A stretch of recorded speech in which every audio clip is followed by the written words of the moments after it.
come back and circle back to the objections and the closing before we break down, but one of the things that we want to do is get some fundamentals on creating urgency in the sale.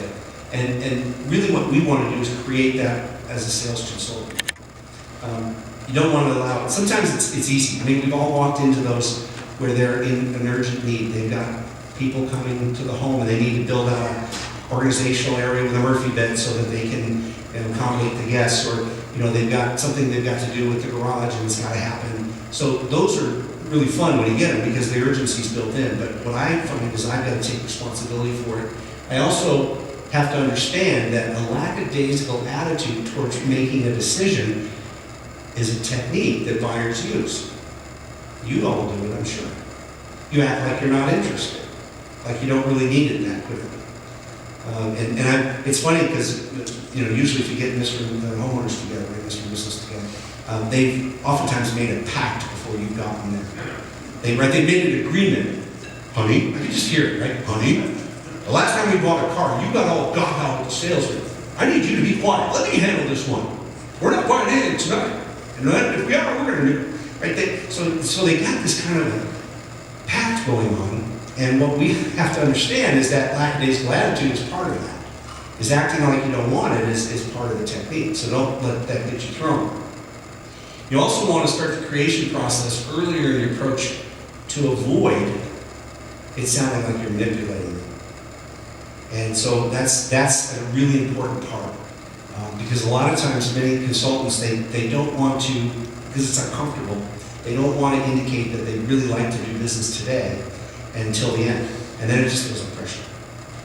But if you start from the beginning in your intention statement, like, hey, I might have something today that makes sense. I'm not suggesting you need to do it. Many of our customers need some time. Many of our customers see what we provide and they like it and they want to just go ahead and get it set up and get it installed as soon as quickly as possible.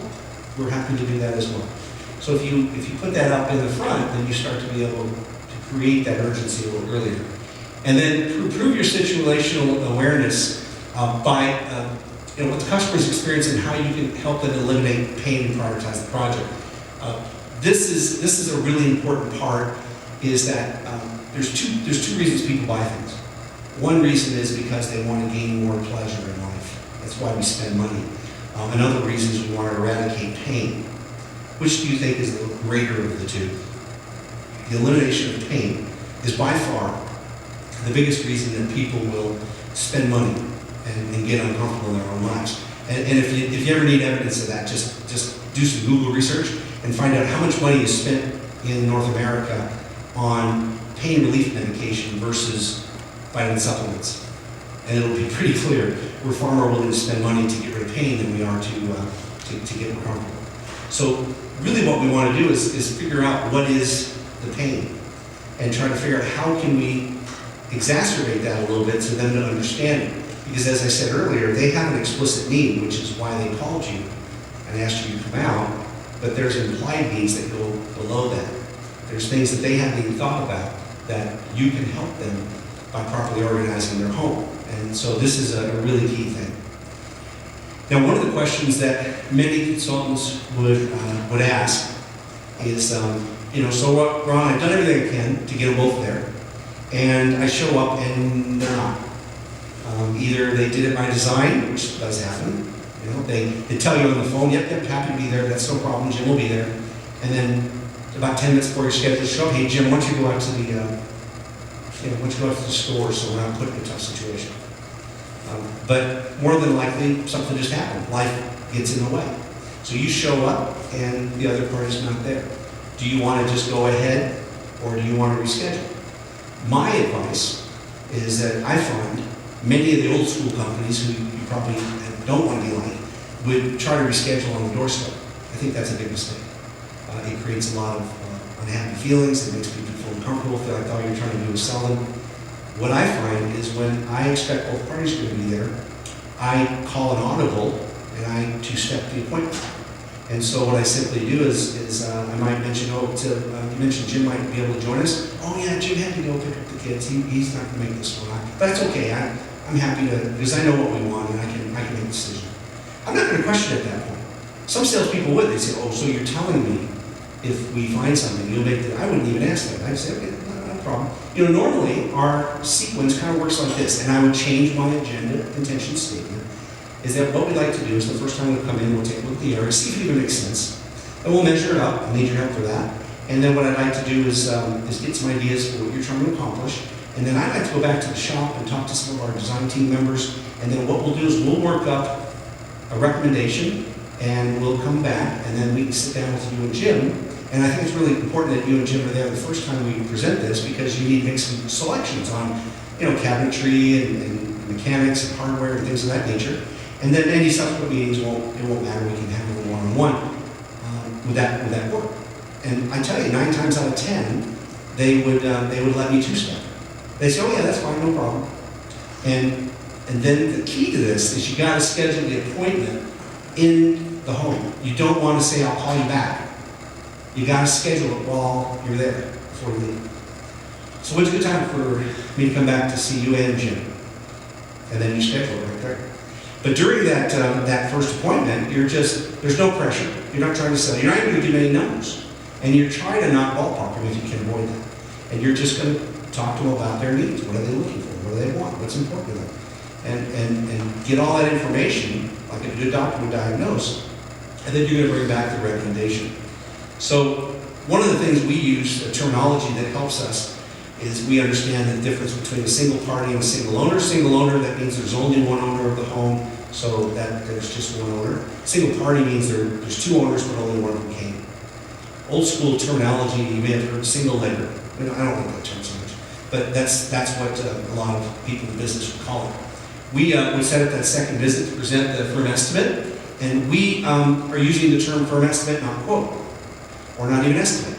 Now, it depends on your business, but the way that I've found most people in this industry work is when you tell them here's how much it will be, you're basically quoting that price as that's what's going to be. Now, if you made some mistakes in measurement or something's happened or prices change on the other end, in most cases, you're wearing that. Is that correct?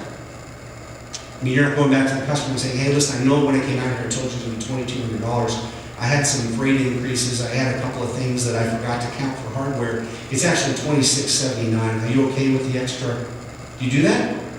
No. Well, most of you don't. I don't know. I mean, I suppose you could try, but we never did that. We just said, we wore it. We ate it. If we messed up, we ate it. So why not tell people it's a firm estimate, which means it's going to be what I tell you it is. And if you want to do business on the first visit, that's the important thing. And then you've got to really be careful not to make the single party feel like they can't make a decision. That's never the idea, is that you can't make one and you're not able to make a decision. It's just this is our normal process. So now, let's say you're in the home and you set up this second appointment, all of a sudden Jim comes home and you've got great rapport and things are just going great. Is there any reason why you can't call an audible, which is a football term, for changing the game or changing the play, and say, hey, listen, Jim, I was just talking to Mary about, the project you're looking at, and normally, we like to do this in 2 stages, but this is a pretty straightforward project, and I'm prepared at this point. If you guys got the extra time, we can go ahead and we can talk about this tonight, if we can have a suitable location sit down. And I just go right into a normal sales presentation. So, and then nobody's offended, nobody's upset. So you've got some flexibility when you do it. So one of the things that we also get frustrated by in our business is this idea of urgency and people kind of being lackadaisical. So if you ever felt kind of like that, kind of back to the month, I'll let you know next week. Then there's a couple things that you might understand.